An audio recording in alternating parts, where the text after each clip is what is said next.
देखिए एक नया टॉपिक इसी कंज्यूमर बिहेवियर का ही है। ये थ्योरी है जिसको बड़ा इंपॉर्टेंट है, इस बार पूछा गया था 67 में भी पूछा गया है सवाल है।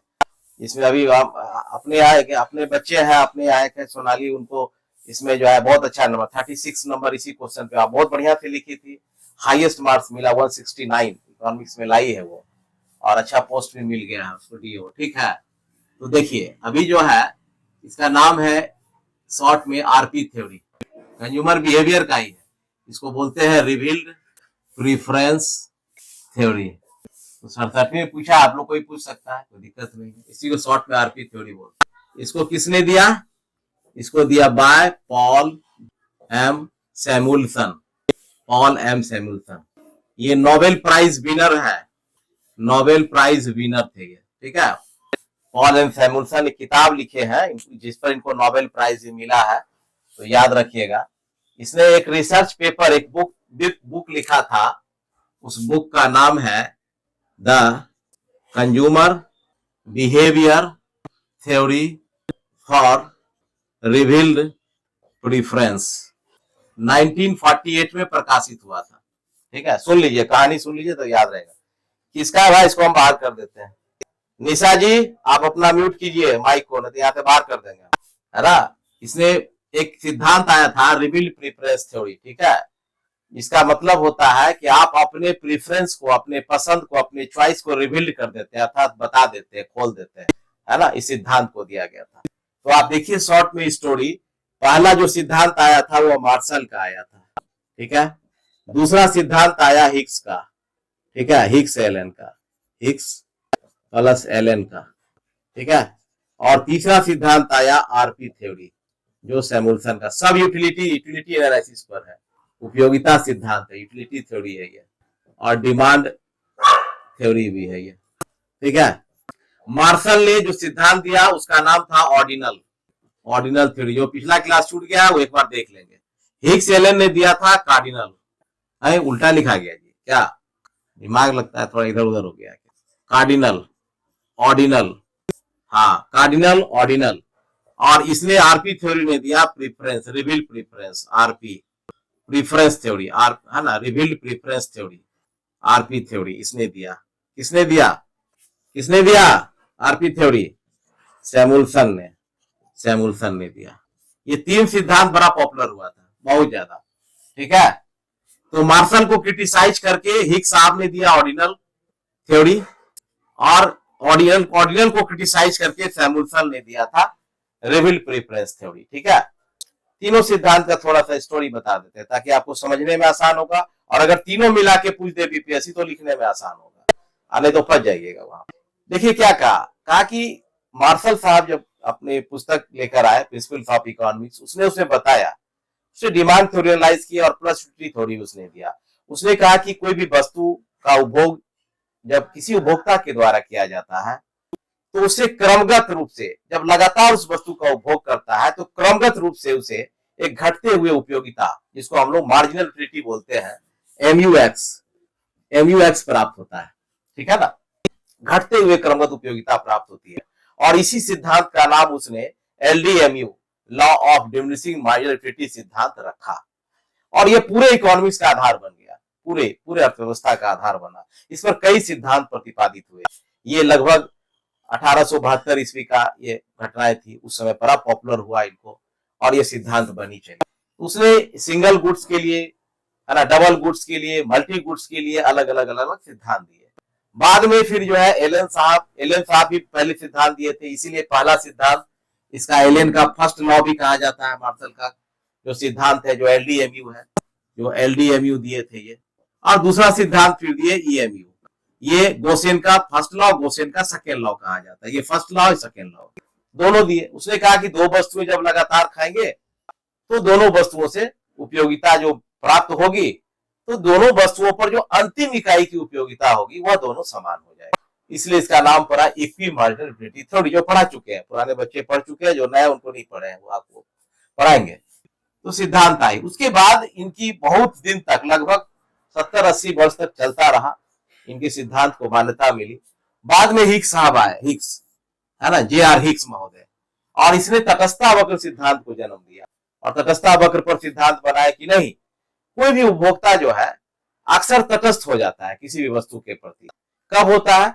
जब दोनों वस्तुओं का बंडल बनाता है और दोनों को एक दिए हुए निश्चित आय के द्वारा खरीदता है, उसका उपभोग करता है, तो वह दोनों वस्तु पर समान संतुष्टि उसको प्राप्त होती है। हर बंडल पर, चाहे ए हो, बी हो, सी हो, डी हो, तो वह जब समान संतुष्टि मिलता है तो वह तटस्थ हो जाता है, इंडिफरेंस हो जाता है। ठीक है ना?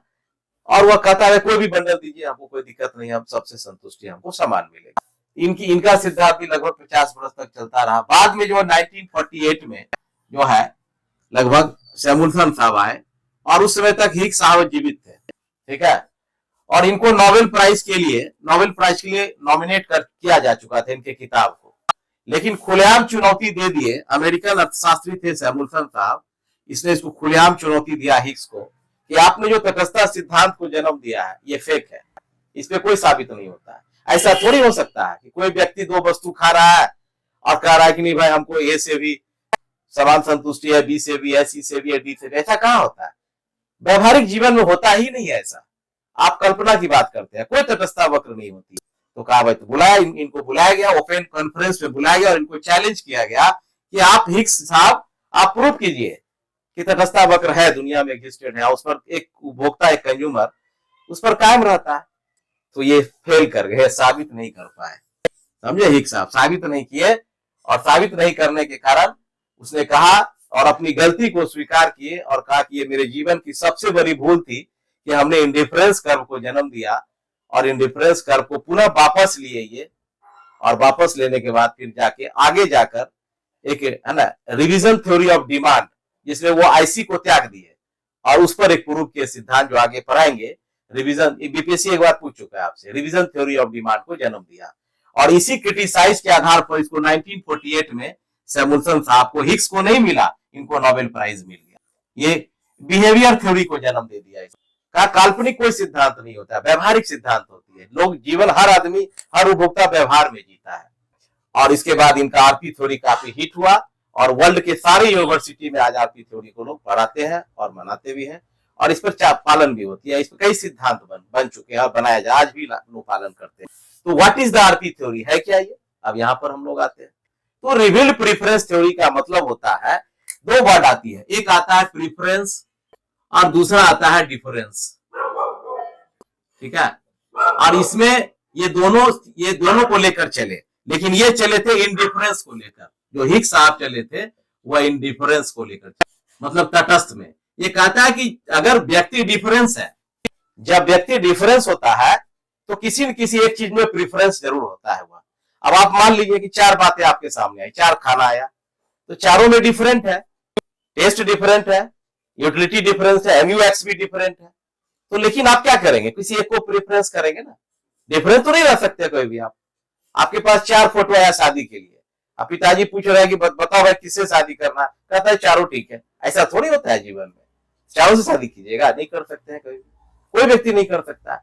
दुकानदार चार ड्रेस दिखाया, कहा सर बोलिए ना कौन सा आपको पसंद है, नहीं चारों ठीक है, चारों लीजिए, चारों पहनिए। तो व्यवहारिक जीवन में बहुत कठिनाई होती है। हिग्स साहब के सिद्धांत के आधार पर तब उसने कहा कि नहीं, आप डिफरेंट हो सकते हैं लेकिन इनडिफरेंस नहीं हो सकते हैं, प्रेफरेंस हो सकते हैं आप। A consumer must be different in the different types of the commodities. A B C D में 2 सेब खाइए, 2 संतरा खाइए, 1 सेब खाइए, 3 संतरा खाइए, 3 सेब खाइए, 1 संतरा, कुछ भी खाइए। 2 समोसे खाइए, 2 रसगुल्ले खाइए, 1 समोसे, 4 रसगुल्ले खाइए, 4 रसगुल्ले, 1 समोसे, जो भी बनाना खाइए खाना, लेकिन आपको मार्जिनलिटी जो संतुष्टि मिलेगी, किसी एक पर ज्यादा मिलेगी और एक पर कम मिलेगा। तो यही चीज तो था ना। इसने कहा मार्शल ने कहा कि यूटिलिटी में बी मेजर्ड, अर्थात कार्डिनल है, उसको हम माप सकते हैं। हिग्स ने कहा कि नहीं, हम माप नहीं सकते, हम ऑर्डर बिठा सकते हैं, ए अच्छा, बी अच्छा, सी अच्छा, दो सभी अच्छे। इसने कहा कि नहीं, हम तो दोनों के फिनोमिना को हम नहीं कर सकते हैं, हम एक उसको अरेंज, एक ऑर्डरिंग कर सकते हैं, एक ऑर्डरिंग कर सकते हैं। केवल हम ये नहीं बता सकते हैं कि आम से हमको इतना मिला, केला से हमको इतना मिला, रसगुल्ले से इतना मिला, सेब से, ये नहीं कर सकते। हम केवल एक ऑर्डरिंग कर सकते हैं और उसमें किसी एक को बेस्ट कर सकते हैं, प्रीफर कर सकते हैं, किसी एक को पसंद कर सकते हैं। यहीं से कंट्राडिक्शन शुरू हुआ था तीनों सिद्धांत पर और लास्टली आके आ गया प्रीफरेंस पर। कहा कि डिफरेंट होते हैं कंज्यूमर, इंडिफरेंस कभी नहीं हो सकते हैं, और प्रिफरेंस होगा ही होगा व्यवहारिक जीवन में। आप जैसे घर से कपड़ा खरीदने जाते हैं, आपके पिताजी आपको पास 2,000 रुपए दिए, जाओ भाई जींस पैंट ले लो, तो आपके दिमाग में तुरंत आ जाता है कि जींस तो ब्लैक ही लूंगी मैं, या ब्लैक लूंगा, टॉप तो मैं ग्रीन या व्हाइट लूंगा। आपके मन में हमेशा आ जाता है ये बात कि नहीं, हमको ये, आप दुकान में गए भैया, दुकानदार 10 चीज दिखा रहा है, लेकिन उसमें आप कहते हो नहीं ब्लैक वाला हमको जींस दिला दो, व्हाइट टॉप दिख दो भाई, हमको ये कलर का दे दो, क्योंकि आपके मन में हमेशा चलता रहता है, और एक पर आप स्टिक हो जाते हैं, आके एक को आप प्रीफर कर लेते हैं, और वहां पर आप उसको परचेज करते हैं या उसका कंजम्पशन करते हैं।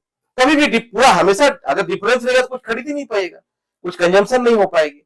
तो कहीं न कहीं आपको अपनी चॉइस को, अपने प्रीफरेंस को, अपने सिलेक्शन को रिवील्ड करना पड़ता है, खोलना पड़ता है, और इसीलिए सिद्धांत का नाम पड़ा रिवील्ड प्रीफरेंस थ्योरी, यानी प्रकट अधिमान सिद्धांत, यानी कि आप अपने अधिमान को, यानी पसंद को प्रकट कर देते हैं, इसीलिए इसका नाम पड़ा प्रकट अधिमान सिद्धांत। क्योंकि यह एक व्यवहारिक सिद्धांत है, एक बिहेवियरल इकोनॉमिक्स है, और इसी बात पर इनको नोबेल प्राइज मिल गया, समझ गए।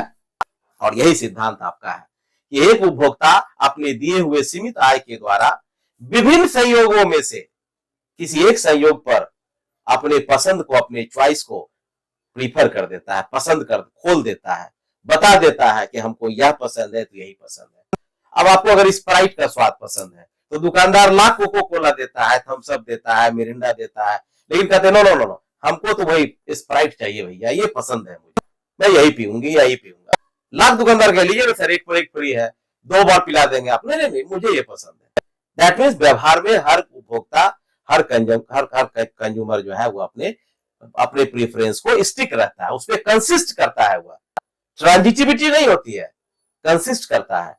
और जब एक बार, यही सैमुअल्सन साहब ने कहा कि जब एक बार कंज्यूमर किसी अपने चॉइस को, अपने सिलेक्शन को रिवील कर देता है, खोल देता है, प्रकट कर देता है, तो फिर वह वापस नहीं होता है, कंसिस्ट कर जाता है वह उस पर स्टिक कर जाता है। अगर एक बार मान लेते हैं कि आप जो है, आपके पास 4 फोटो आया, ABCD आया, तो आप डी पर सी को सेलेक्ट किए, सी पर बी को किए, और बी पर ए को किए, तो कहता है जब ए ग्रेटर देन बी हो जाएगा, बी ग्रेटर देन सी होगा, और सी ग्रेटर देन डी हो जाएगा, तो कभी भी ए से कभी भी बी ग्रेटर देन ए नहीं होगा, किसी कीमत पर नहीं होगा, ये सैमुअल्सन ने कहा था। तो 4 फोटो में आप ए पसंद कर लिए, तो ये 3 जो होता है, 3 ये रिजेक्टेड हो जाता है। सैमुअल्सन का सिद्धांत यही कहता है कि whenever you will reveal the preference, यानी A is prefer than other is rejected. आप पिताजी को थोड़ी कहेगा पापा छोड़ दीजिए ए नहीं तो सी से करा दीजिए शादी, कोई दिक्कत नहीं, हमको सी से भी करा सकते हैं, बी से भी करा सकते हैं, ऐसा नहीं होता है। कंज्यूमर कभी भी ऐसा नहीं करता। Whenever he will select a one choice, other choices will be rejected by the consumer. That means the consumer exists the preference selection.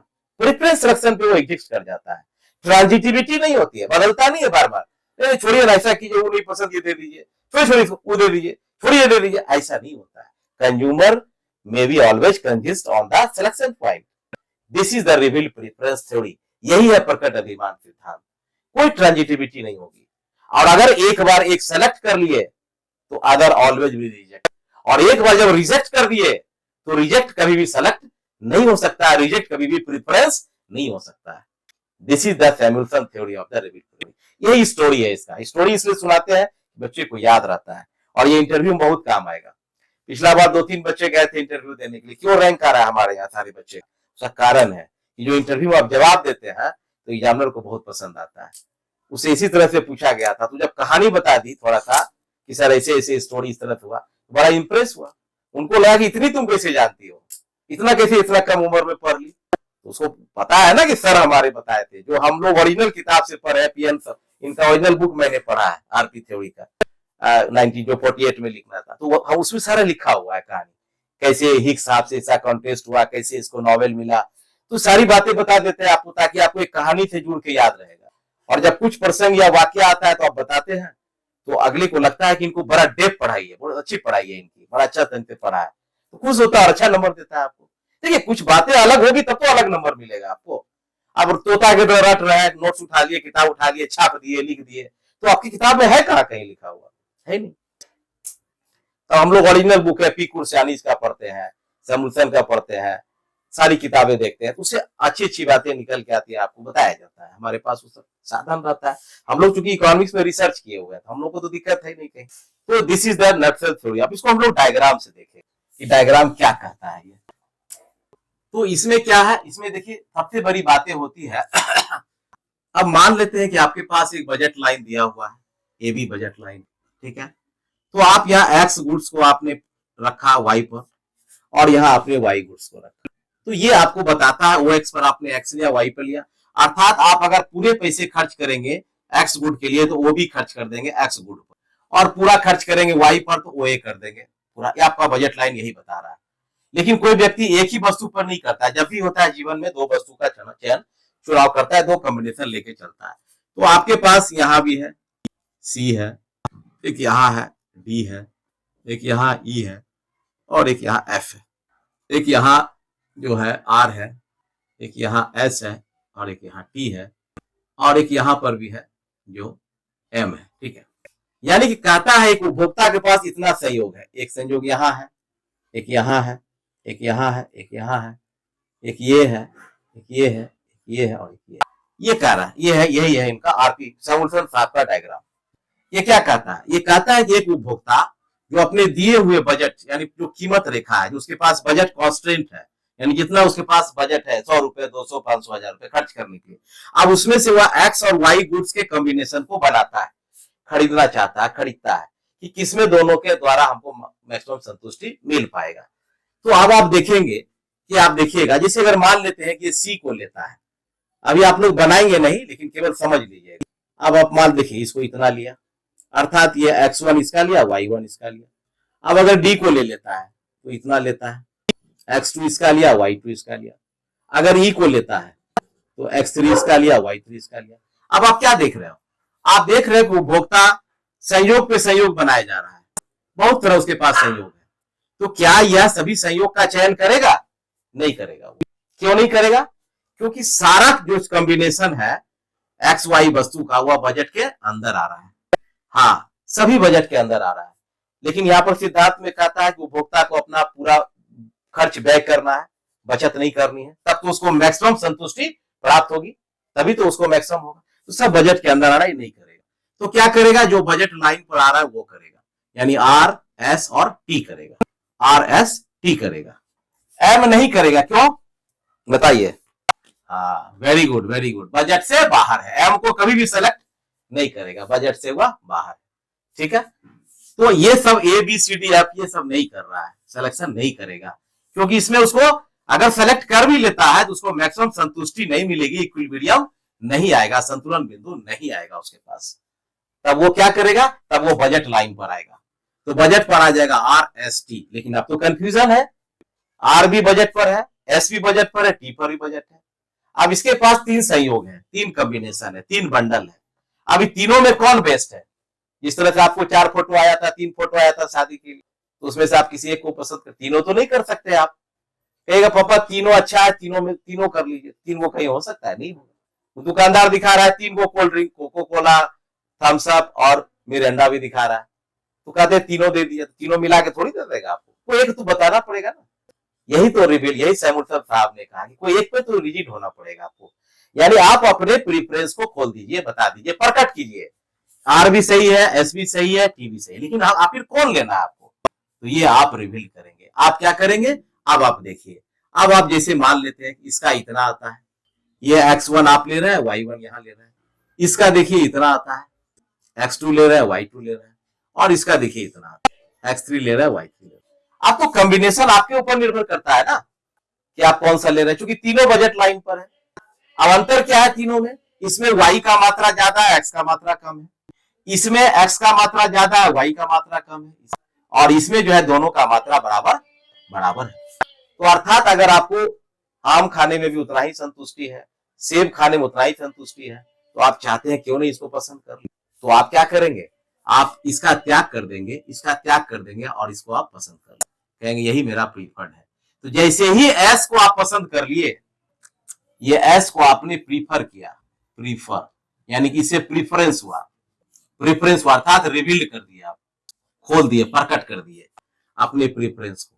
तो जब एक बार आप एस को सेलेक्ट कर लिए, एस सेलेक्टेड हो गया, सेलेक्टेड फॉर प्रीफरेंस, तो जो आर और टी है, आर एंड टी जो है ये हो जाएगा, क्या हो जाएगा, वेरी गुड, रिजेक्टेड हो जाएगा, आर एंड टी रिजेक्टेड हो जाएगा।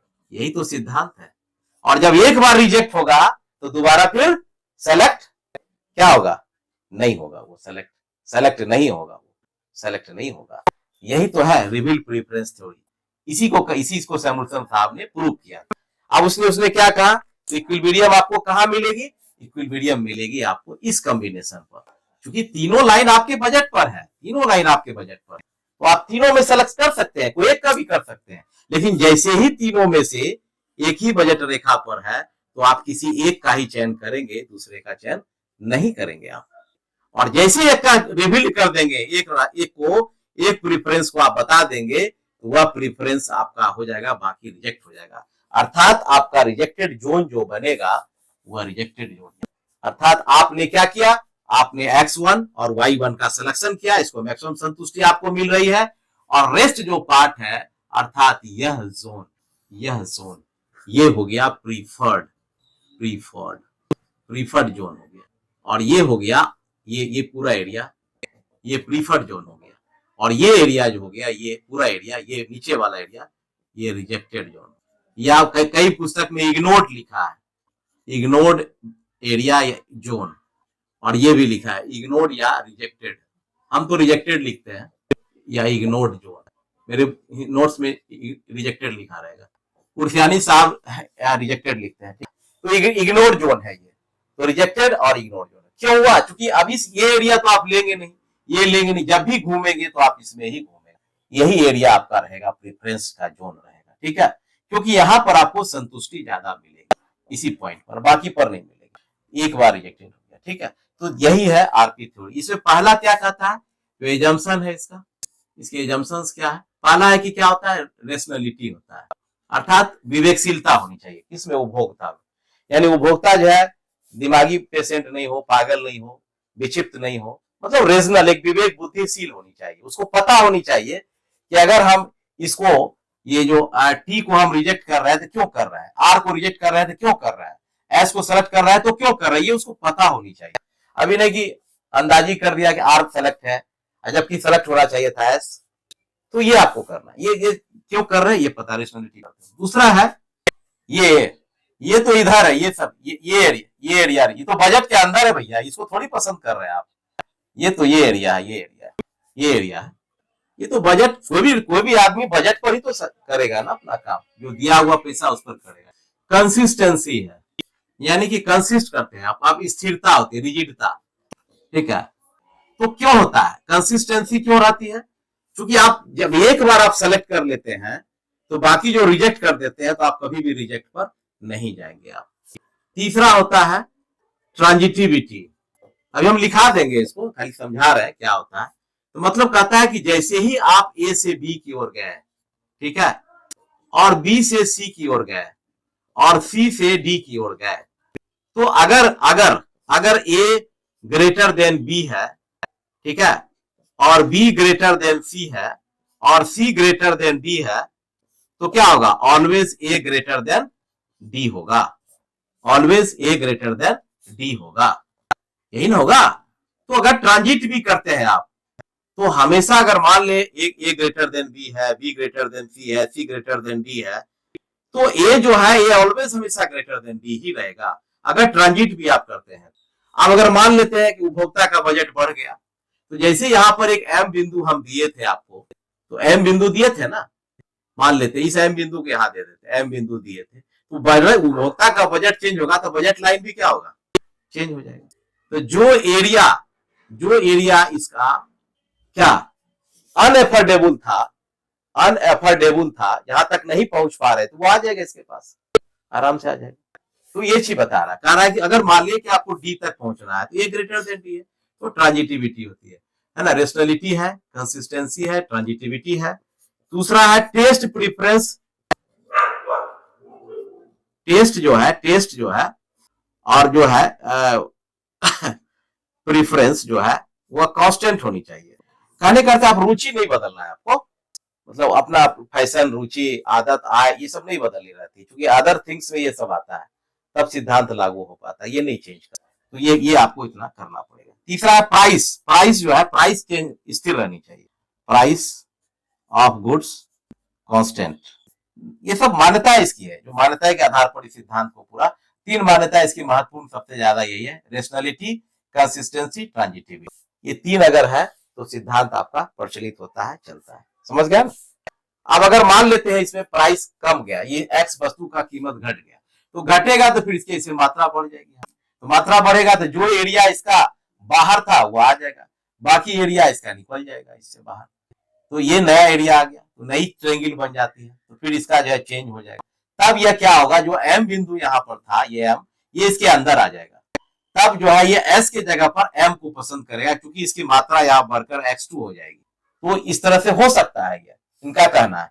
और यह भी डिमांड कर्व को डेरिवेट किया, आगे जाके आपको पढ़ाएंगे डेरिवेशन ऑफ द, जब ये कैसे पढ़ाया इसी से, derivation of the demand curve with the help of RP theory. RP theory से डिमांड, ये दोनों पूछा गया सवाल है बीपीएससी में, ठीक है ना? तो क्लियर हुआ? अच्छा, दूसरा चीज है, एक और है इसमें कि आप देखिएगा, जो छठी इसका छठा है, इसमें जो है एक होता है वीक जो है ना, वीक एक्सियोम रिवील प्रेफरेंस, ठीक है, वार्प होता है। और एक होता है शार्प होता है, स्ट्रॉन्ग है ना, एक्सियोम रिवील प्रेफरेंस, ठीक है। तो जो हिक्स साहब का दिया हुआ था, हिक्स साहब का सिद्धांत जो था वह था वीक पर, वीक ऑर्डरिंग पर आधारित था, वीक ऑर्डरिंग। और ये है स्ट्रॉन्ग ऑर्डरिंग पर आधारित है, स्ट्रॉन्ग ऑर्डरिंग। लिखाएंगे तो अभी आपको आगे जाके। तो ये स्ट्रॉन्ग ऑर्डरिंग पर है, ठीक है। हाँ, इसको बोलते हैं वीक एक्सियोम रिवील प्रेफरेंस, इसको बोलते हैं स्ट्रॉन्ग एक्सियोम रिवील प्रेफरेंस। तो पूछा जाएगा, इंटरव्यू में पूछता है कभी कभी कि बताइए हिक्स और सैमुअल्सन का जो यूटिलिटी थ्योरी दिया गया था, उपयोगिता सिद्धांत, उसमें से दोनों में कौन वीक पर है और कौन स्ट्रॉन्ग पर है? तो हिक्स का वीक ऑर्डरिंग पर आधारित था, यहाँ स्ट्रॉन्ग ऑर्डरिंग पर है। क्यों? क्योंकि एक बार उपभोक्ता अगर यह कंसिस्ट कर जाता है कि हमको एस ही पसंद है, तो एस पर वह स्टिक कर जाता है, वह टिक जाता है वहां, उससे हटता नहीं है। तो ये स्ट्रॉन्ग ऑर्डरिंग पर आधारित है, ऑर्डरिंग इसका स्ट्रॉन्ग होता है। लेकिन उसका था ना कि ए भी पसंद है, बी भी पसंद है, सी भी पसंद है, डी भी पसंद है, सब में हमको न्यूट्रल है, सब में हमको इंडिफरेंस है, हमको समान संतुष्टि मिल रहा है, वो स्ट्रॉन्ग नहीं, वो वीक ऑर्डरिंग को बता रहा था। तो ये डिफरेंस है। तो ये 5 विशेषता हो गई। पहला रेशनलिटी हो गया, विवेकशीलता। दूसरा कंसिस्टेंसी, स्थिरता। तीसरा ट्रांजिटिविटी, सकर्मकता, ठीक है। और चौथा टेस्ट और प्रेफरेंस में बदलना नहीं है। पांचवा प्राइस कांस्टेंट रहना है। छठा है शार्प, शार्प पर आधारित है, स्ट्रॉन्ग ऑर्डरिंग पर यह आधारित है पूरा सिद्धांत। बस इतना ही है। इसी को 2-3 बढ़िया से चित्र बना के इसमें 3 क्वेश्चन आपको लिखाएंगे। पहला ये थ्योरी लिखाएंगे, दूसरा डेरिवेशन ऑफ डिमांड कर्व लिखाएंगे, और तीसरा आता है इसमें कि थ्योरम ऑफ द डिमांड, वो मूल्य घटने पर और मूल्य बढ़ने पर कैसे डेरिवेशन होता है। ये बस इसमें 2 ही सिद्धांत है, ज्यादा करके पढ़ना नहीं है इसमें। और ये है, अब इतना जो बताया, इतना किसी बच्चे को अगर कुछ प्रॉब्लम है, डाउट है तो पूछिए।